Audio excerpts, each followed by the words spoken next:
पाकिस्तान के साथ खुफिया दस्तावेजों को साझा करने के मामले में गिरफ्तार डीआरडीओ के वैज्ञानिक प्रदीप कुरूलकर के आरएसएस से गहरे रिश्ते रहे हैं।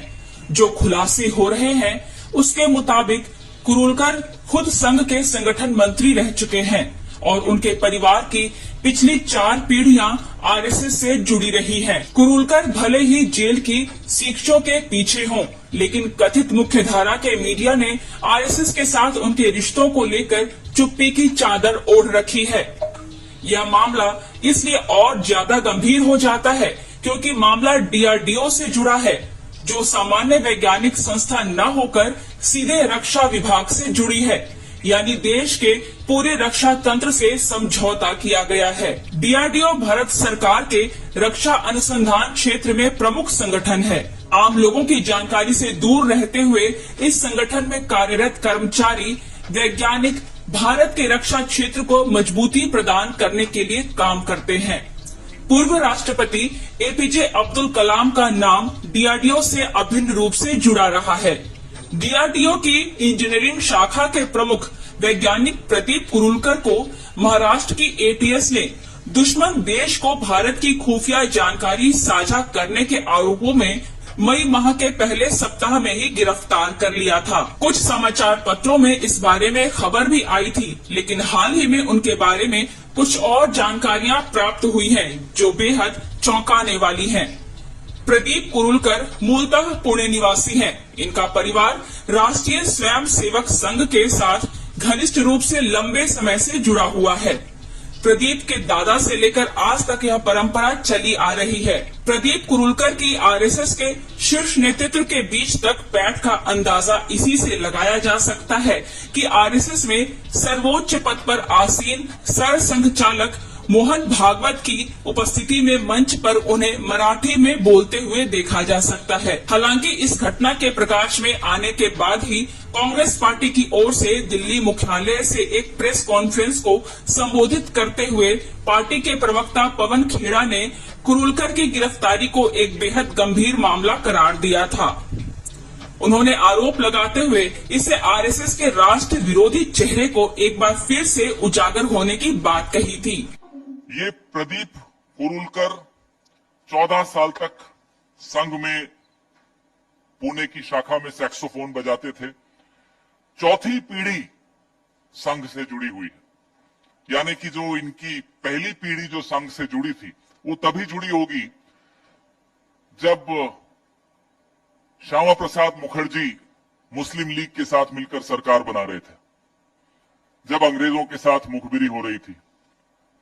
4 पीढ़ियों से क्या चल रहा है वो आपके सामने अभी आपने स्क्रीन पर देखा। कांग्रेस प्रवक्ता ने मीडिया को दिए अपने बयान में कहा था कि पीएम मोदी और गृह मंत्री अमित शाह को इस बात का जवाब देना चाहिए कि कुरूलकर और आरएसएस के बीच क्या संबंध है, क्योंकि यह मामला राष्ट्र की सुरक्षा से जुड़ा हुआ है। हालांकि मीडिया द्वारा कुरूलकर की संघ के साथ रिश्ते की खबर को दबा दी गई और मामला भारतीय वैज्ञानिक और हनी ट्रैप में फंसकर देश की सुरक्षा से संबंधित खुफिया जानकारी लीक करने की घटना तक सीमित कर दी गई। ऑल्ट न्यूज के मोहम्मद जुबैर और अशोक स्वैन ने एक वीडियो लिंक साझा करते हुए प्रदीप कुरूलकर और आरएसएस की नजदीकियों को पुष्ट किया है। अशोक स्वैन ने एक ट्वीट में कहा है कि भारतीय रक्षा अनुसंधान एवं विकास संगठन के डायरेक्टर को पाकिस्तान के लिए जासूसी के आरोप में गिरफ्तार किया गया है। वह असल में हिंदू सर्वोच्चतावाद की जननी आरएसएस का वरिष्ठ सदस्य निकला। इस वीडियो लिंक के ट्विटर और अन्य सोशल मीडिया में आने के बाद से बड़ी संख्या में लोगों की उत्सुकता बढ़ गई है। कथित राष्ट्रीय मीडिया के विपरीत मराठी न्यूज इस बारे में प्रमुखता से कवर कर रहे हैं। 10 मई को कांग्रेस पार्टी की प्रेस कॉन्फ्रेंस में पवन खेड़ा ने दावा किया था कि प्रदीप कुरूलकर की 4 पीढ़ियां आरएसएस से जुड़ी रही हैं। 59 वर्षीय प्रदीप की 4 पीढ़ियों का आरएसएस से संबंध का अर्थ है कि यह परिवार आरएसएस के जन्म से ही जुड़ा हुआ है। पवन खेड़ा ने अपने बयान में कहा है कि प्रदीप आरएसएस में संस्कार भारती के संगठन मंत्री रहे हैं। हनी ट्रैप के मसले पर पवन खेड़ा ने कहा, असली हनी ट्रैप तो किसी डीआरडीओ प्रमुख का आरएसएस के शाखा संगठन से जुड़ा होना है। इसके पहले भी ऐसे मामले प्रकाश में आते रहे हैं।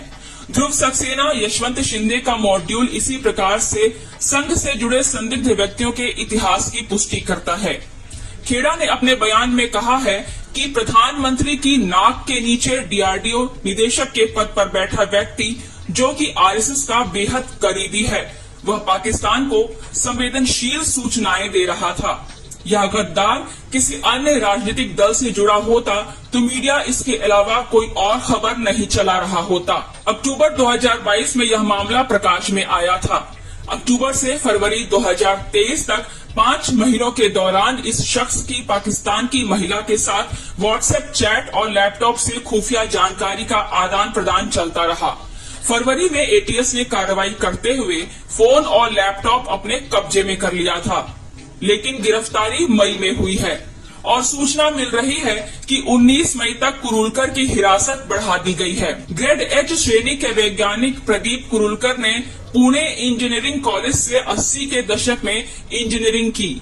इसके बाद एडवांस पावर इलेक्ट्रॉनिक्स में उच्च शिक्षा के लिए आईआईटी कानपुर से डिग्री हासिल कर 1988 से अभी तक डीआरडीओ में विभिन्न पदों पर आसीन रहे। वर्ष 2000 से विभिन्न पुरस्कारों से सुसज्जित प्रदीप कुरुलकर को जनवरी 2023 में अजिंक्य DY पाटिल विश्वविद्यालय ने डी लिट की डिग्री से नवाजा था।